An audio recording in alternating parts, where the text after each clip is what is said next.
Chào cả nhà. Mọi người thường nghĩ là cái món chè bưởi nấu nó sẽ rất cầu kỳ, mất nhiều thời gian để mà mình sơ chế rồi này nọ. Nhưng hôm nay mình sẽ nấu món chè bưởi với một cách nấu rất là đơn giản, dễ làm, ngon hoàn hảo. Và đặc biệt mình không cần dùng cái quả bưởi mà non để cái cùi nó dày. Mình mua bưởi chủ yếu mình ăn cái múi bưởi cho nó ngọt, và cái phần cơm tuy mỏng nhưng mình cũng sẽ nấu được món chè bưởi rất là đẹp mắt và thơm ngon. Mọi người nhìn nè, cái thạch bưởi của mình á, nó trong như pha lê, hai màu hồng tự nhiên và màu trắng trong. Đậu xanh nó vừa bùi, nước cốt dừa béo, và cái nước súp chè nấu bằng bột sắn dây, nó thanh mát. Nhìn ngon chưa?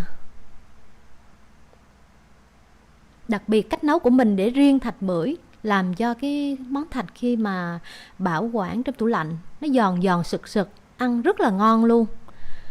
Đó, cái thạch của nó đẹp chưa? Mình sử dụng hết luôn các cái thành phần của quả bưởi. Cái phần vỏ này nè, mình để mình phơi một nắng, xong rồi mình sẽ đốt lên, mình xông tinh dầu bưởi cũng như là để đuổi muỗi rất là tốt. Bây giờ mời mọi người cùng mình đi sơ chế bưởi nhé. Nếu như để nấu được món chè bưởi mà mua một trái bưởi non thì chúng ta chỉ sử dụng được cái cùi. Mình mua quả bưởi này là quả bưởi ngọt để chủ yếu là mình ăn cái múi bưởi. Nhưng cái cùi bưởi dù mỏng mình vẫn có thể nấu được món chè bưởi rất ngon.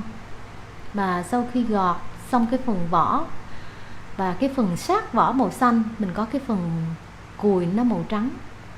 Mọi người thấy chưa? Cái lớp của nó cũng mỏng thôi. Mình thái ra như thế này nè.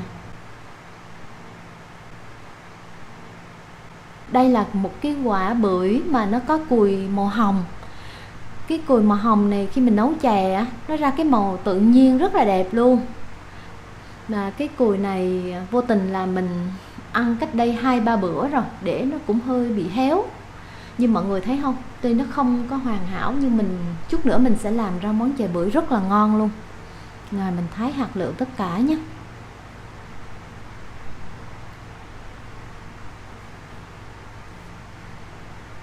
Xong rồi, dễ dàng quá phải không?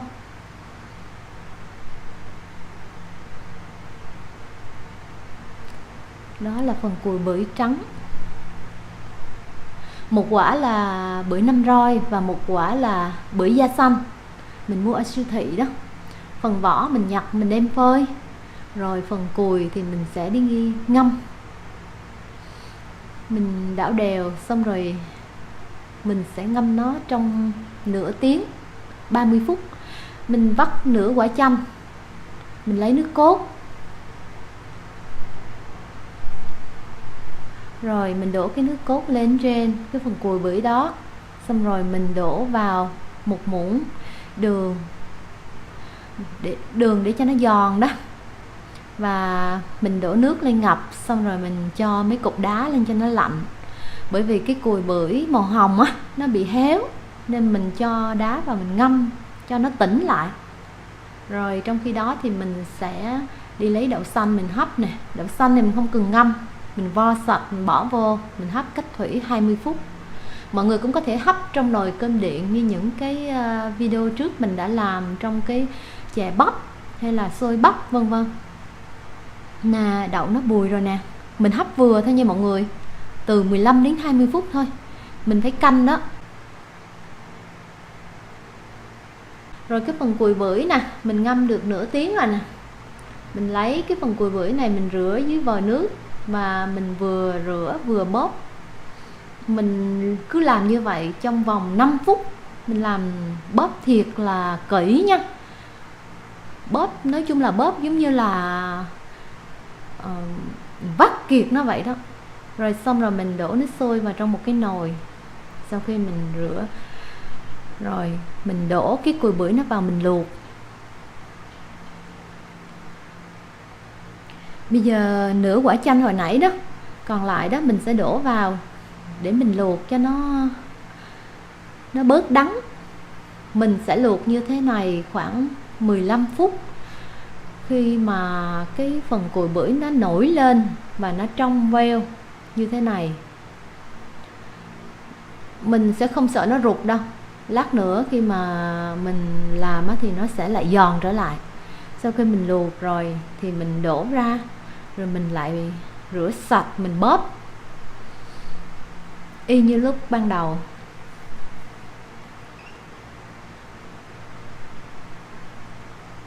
Lần này mình sẽ bóp kỹ hơn nữa, mình rửa và mình bóp cho kỹ. Mình đổ vào trong một cái phin cà phê, xong rồi mình ép nó xuống, mình ép kiệt như thế này. Sau khi mình rửa mình bóp xong thì mình làm như vậy đó. Nếu mà mọi người có thể nhờ ông xã hay là đàn ông mà tay mạnh á, thì vắt nó kỹ hơn thì cũng tốt. Rồi xong rồi mình trút ra cái thau. Nếu mình ăn thử cái phần cùi bưởi đó mình thấy nó không còn đắng nữa là được. Còn nếu nó còn đắng thì mình lại càng phải bóp và rửa. Bây giờ mình xả nó ra, mọi người thấy nó kiệt, vắt kiệt chưa, khô luôn. Nhưng lát nữa nó sẽ tỉnh lại, mình sẽ làm cho nó hồi lại. Bây giờ mình đổ vào trong một cái chén 4 muỗng đường đến 5 muỗng đường.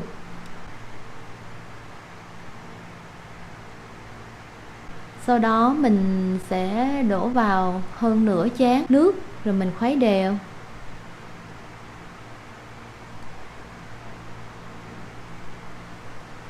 Sau đó thì mình trút bột năng vào, mình khuấy đều. Mình khuấy cho tới khi nào mà cái chén nước đường với bột năng á, nó sệt luôn. Mình dùng cái phần nước bột năng này đó để giờ mình rưới cái nước này vô đó.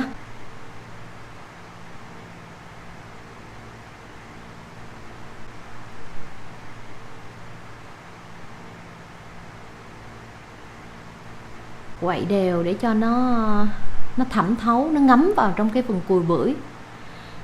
Cái cùi bưởi này nó rất là hay, nó giống như một cái bọt biển vậy đó. Mình cứ quấy như vậy là nó sẽ ngấm vô bên trong luôn. Và sau đó thì mình dùng bột năng á, mình rây vào, đồng thời mình vừa rây vào thì mình vừa quậy. Cái phần bột năng sử dụng cho cái áo vào trong cái cùi bưởi này khoảng tầm 1 chén á.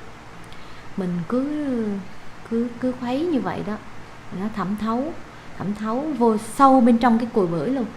Thì khi mình ăn á, nó sẽ tạo ra một cái thạch, nó giòn mà nó dẻo dai của bột năng, nó hòa quyện với nhau, rất là thú vị đó. Nó ngấm và nó phình ra lại nè, nó trở về cái trạng thái ban đầu, không giống như lúc mình vắt nữa. Rồi lúc này thì mình sẽ đổ nước sôi vào trong cái nồi để mình đi luộc cái phần cùi bưởi. Sau khi mình để cho nó ngấm khoảng 10 đến 15 phút cái bột năng đó, thì mình sẽ đi luộc nó, bởi vì nó phải có thời gian để ủ, để cho nó ngấm đó. Mình quậy nhẹ thôi, chứ không thì nó rơi cái phần bột năng ra đó. Mình luộc khoảng 10 phút là nó sẽ như thế này nè, nó sẽ lục bột. Rồi khoảng 10 đến 15 phút là mình cảm thấy là nó nổi lên và nó chín thì mình đổ ra cái rổ đó. Như thế này nó thành những cái thạch cùi bưởi nè, mọi người thấy nó trong veo không? Mình đổ vào ngay cái thau nước đá để cho nó tỉnh và nó giòn. Sau khi mà mình đổ vào thau nước đá, mình ngâm khoảng 10 phút nữa thì cái thạch của nó rất là thú vị luôn. Nó trở nên giống như là, mình không biết nói sao, nó trong veo mà nó như cái thạch rau câu vậy đó. Nhưng mà ăn thì nó rất là giòn và nó sực, và nó cũng có độ dai nữa. Mọi người nhìn này, rất đẹp luôn. Rồi sau khi mình ngâm được rồi 10 phút rồi thì mình đổ ra lại, mình lắc cho nó ráo nước. Như vậy là xong rồi đó. Đơn giản không? Thực sự thì trước đây nghe nói Ai mà nói đến là món chè bưởi thì nghĩ là nó rất kỳ công đúng không? Nhưng mà thực sự làm theo cách này thì cũng không có lâu, nhanh thôi mọi người. Làm tranh thủ. Rồi bây giờ mình sẽ đi pha bột sắn dây để mình làm cho cái nước chè, nước súp của chè đó. Mình nấu bằng bột sắn dây tinh hoa bưởi nè. Mình dùng 5 muỗng. Mình đổ vào chén xong mình khuấy đều. Mình nấu bằng cái nước bột sắn dây á thì cái món chè của mình ăn nó thanh, nó mát. Bây giờ mình đổ khoảng 1 lít nước vào trong cái nồi, xong rồi mình cho vào một chén lưng đường. Đường cát hoặc đường phèn đều được nha mọi người. Sau đó mình khuấy đều cho đường nó tan hết. Rồi bây giờ mình dùng cái chén bột sắn dây lúc nãy đó, mình đổ vào, mình khuấy, mình để lửa nhỏ, mình khuấy đều tay, vừa đổ vừa khuấy. Rồi nó sẽ ra cái nước sền sệt như thế này. Nếu mà mọi người thấy nó còn lỏng, muốn đặc hơn thì mọi người thêm bột sắn dây nha, tùy biến. Rồi mình sẽ đổ cái đậu xanh hấp lúc nãy rồi đó, mình đổ từ từ xuống. Mục đích là mình đổ vào cái lúc bột sắn dây nó sệt lại rồi đó, thì đậu xanh nó sẽ giữ nguyên cái hạt của nó và nó không bị vỡ ra, nó sẽ đẹp mắt mà mình ăn nó cũng rất là bùi. Nào mình quấy nhẹ thôi. Lúc đó mình cũng để lửa thiệt nhỏ luôn cho nó sôi lục bột như thế này nè, là mình thấy như vậy là được rồi nè. Rồi mình tắt bếp. Bây giờ mình làm nước cốt dừa nè. Mình làm nước cốt dừa bằng 2 muỗng bột sắn dây và 1 lít nước cốt dừa, 1/4 muỗng muối và 2 muỗng đường. Mình cho cái phần bột sắn dây vào, mình để lửa thiệt nhỏ, mình khuấy đều cho tới khi nó sôi lục bột như thế này là được. Cái món chè bưởi của mình đó, cái nước cốt dừa thì mình chế vào trong cái bình rồi mình để trong tủ lạnh, còn cái phần cùi bưởi mình sẽ để riêng. Nhiều người sẽ hướng dẫn là nấu chung đậu xanh rồi mình cho cùi bưởi vào, nhưng cái cùi bưởi của mình, thạch cùi bưởi mình để riêng, nó sẽ rất giòn và ngon. Bây giờ mình cho 3 muỗng cái thạch cùi bưởi vào trước, sau đó mình múc cái nước chè đậu xanh mình đổ lên. Khi mà mình bảo quản cái món chè này trong tủ lạnh đó, mà mình để cái thạch bưởi riêng á, là ăn nó rất là ngon, giòn sực. Rồi mình khuấy đều lên.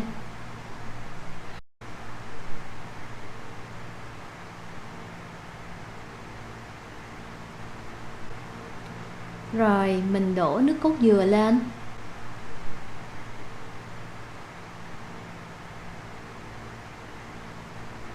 Nhìn ngon quá ha. Thực sự mình chưa bao giờ ăn món chè nào mà nó ngon một cái kiểu rất lạ luôn.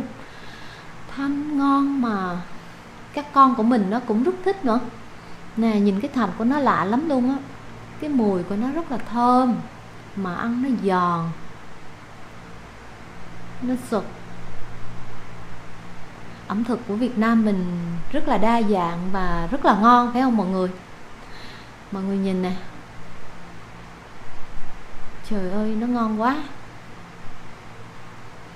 Mình sẽ thử làm một ly chè bưởi với đá nha, để xem ăn nóng hay là ăn đá nó ngon hơn, tùy khẩu vị nữa. Có người thì thích ăn nóng, có người thích ăn đá, cũng có người thì thích để ngăn mát tủ lạnh rồi ăn. Thì theo mình thì để ngăn mát tủ lạnh ăn là ngon nhất. Nó vừa đậm đà mà nó vừa mát mát. Bây giờ mình khuấy lên. Sau khi mình chế vô, mình khuấy lên rồi mình rưới nước cốt dừa lên.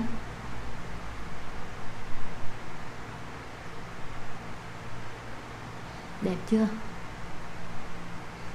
Nè, cái thạch của nó nhìn nó cứ như pha lê vậy. Đậu xanh nó bùi luôn đó.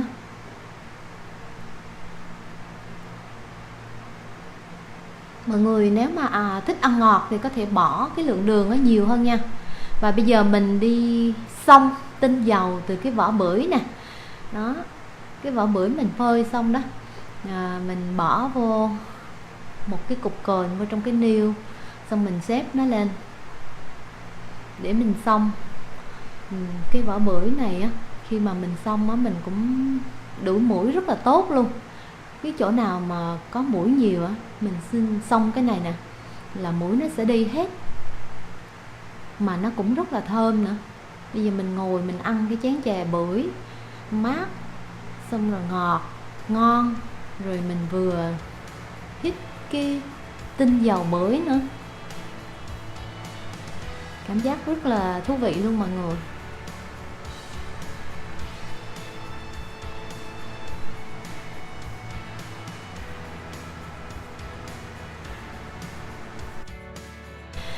Mọi người nếu thích công thức của mình có thể làm thử và cho mình phản hồi nhé. Nếu thấy video hữu ích nhớ like, share và đăng ký kênh để ủng hộ mình và để nhận video mới. Cảm ơn mọi người đã xem video. Tạm biệt và hẹn gặp lại.